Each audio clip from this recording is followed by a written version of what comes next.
Hi, I'm Irving, and I'm an Adamaniac. Last time, the Penguin kidnapped Alfred and brainwashed him as the first step in his plan to get his hands on $12 million in cash. Batman and Robin tried to stop him, but came out on the losing end of the fight. Now he's got him in a vacuum changer and he's sucking the air out. The dynamic duo in their last moments, and not even enough air to whisper goodbye to each other.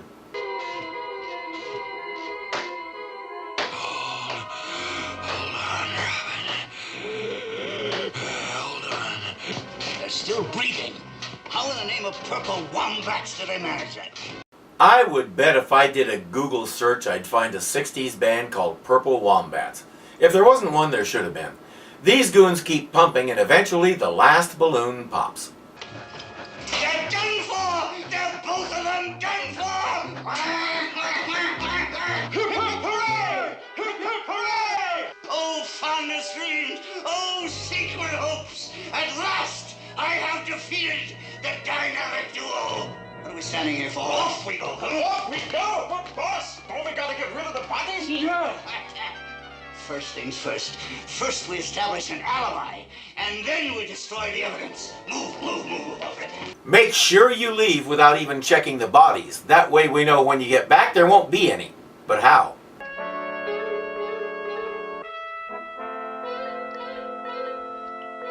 Robin.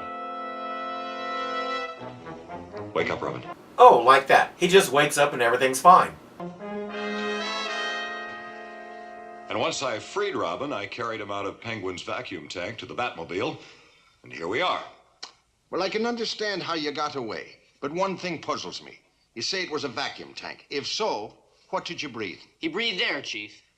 Wait a minute. Big pump gauge. Where'd he get the air? But there wasn't no air. But there was. The emergency tank of bat oxygen right here in my utility belt. After cutting my bonds with my bat knife, the rest was simple. Thank the saints for the utility belt. Hang on. If he just released his can of oxygen, no, not oxygen, bat oxygen sucked from real bats, wouldn't it get pumped out with the rest of the air? The gauge said no air at all. It didn't say except for bat oxygen. Is he saying the canister burst after the room was a vacuum? Maybe bat oxygen is specially formulated and doesn't show up on vacuum pump gauges. That makes as much sense as anything else. Let's go with that before that happens. Batman tells Gordon to contact Bruce Wayne and find out where the millionaire's dinner is being held so they can set up a counterplot to catch the Penguin. Watching Batman/Bruce have Commissioner Gordon relay messages to himself is good for several laughs. Finally, we end up in the Batcave. Word has been leaked via the underworld grapevine that the Millionaire Award Dinner will be held here.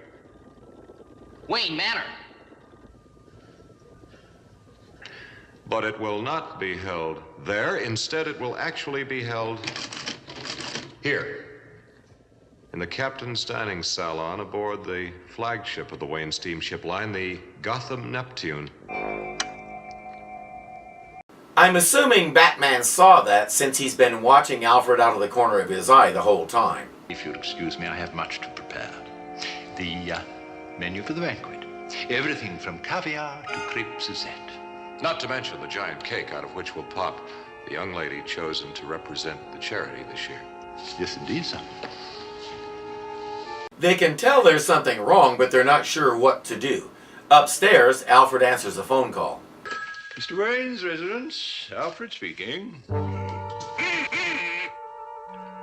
Who is that speaking? Who else but Penguin? Remember, Alfred? I remember. The time and place of the millionaire's dinner.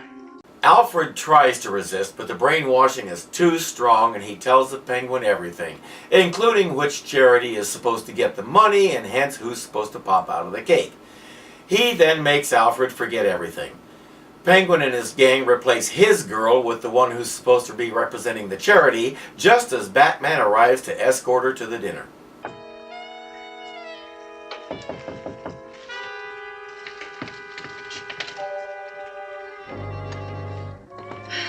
Miss Natural Resources? Yes, and you're my escort.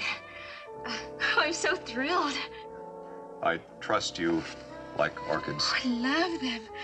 They're my favorite. If he knew who he was supposed to escort, wouldn't he know that that's not her? Well, never mind. She gushes over him a little bit more and they head to the party. Nice dinner, Alfred. Thank you, sir. Mint, or would you prefer a chocolate almond? No, thank you. Say, Batman, isn't it about time? I'm very anxious to donate my $1 million. Shall I bring in the pièce de résistance, sir? Pièce de resistance. French, sir. It refers to the feature of the evening. I find it hard to believe that a millionaire in 1966 didn't know that expression. I have a feeling that was for the audience. As Alfred heads out to get the cake, we see the Penguin and his men in the windows behind Batman and the other millionaires. Alfred dims the lights.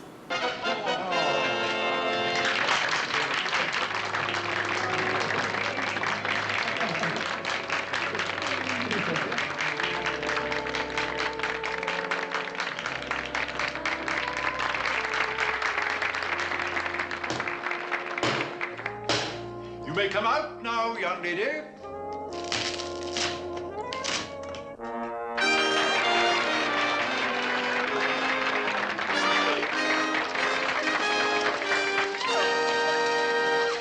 These guys can't just give money to a charity. They have to sit around and throw it at a hot chick like a bunch of drooling dogs. The cream of Gotham society.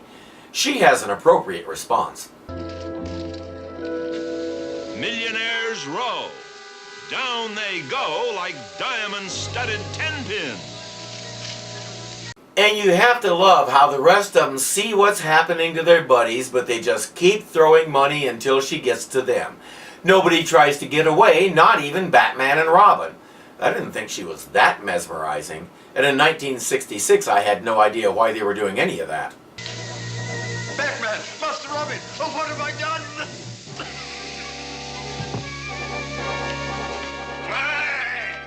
Get the loot and back to the pier. The pier! The boss, the fuzz know all about the pier! And you don't want to mess with the fuzz. Well, wise up, you Finny fool. They found it empty. That's the last place they'd expect me to go. Victory for the fishy fowl! Can this be?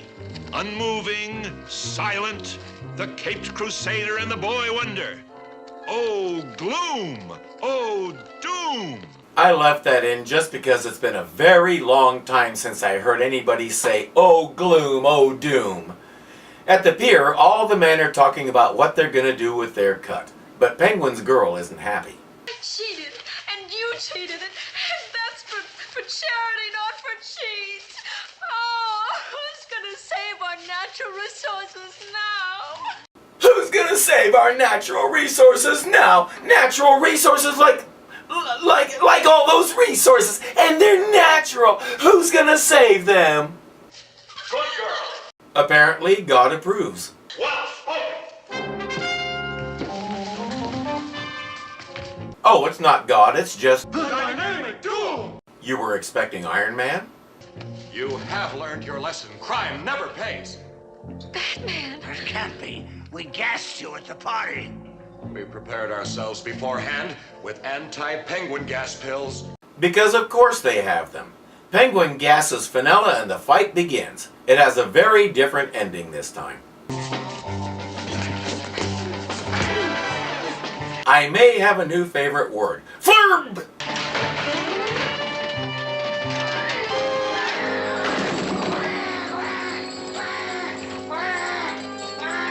And through all that, Penguin's hat didn't come off once.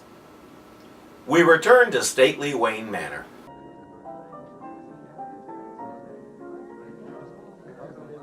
Alfred. What is her problem? Alfred's single, and obviously the chicks dig him with the silver hair and cool threads and smooth British accent and manners. Why shouldn't he? I think Aunt Harriet has her own thing for Alfred. No, I don't know any more about it than what was in the newspapers. Just that Batman and Robin came to the rescue. All I know is Batman and Robin came to the rescue. Alfred still feels bad about letting himself be brainwashed, but Bruce explains that they knew about it and used it to set the trap. Just then, a special guest walks in.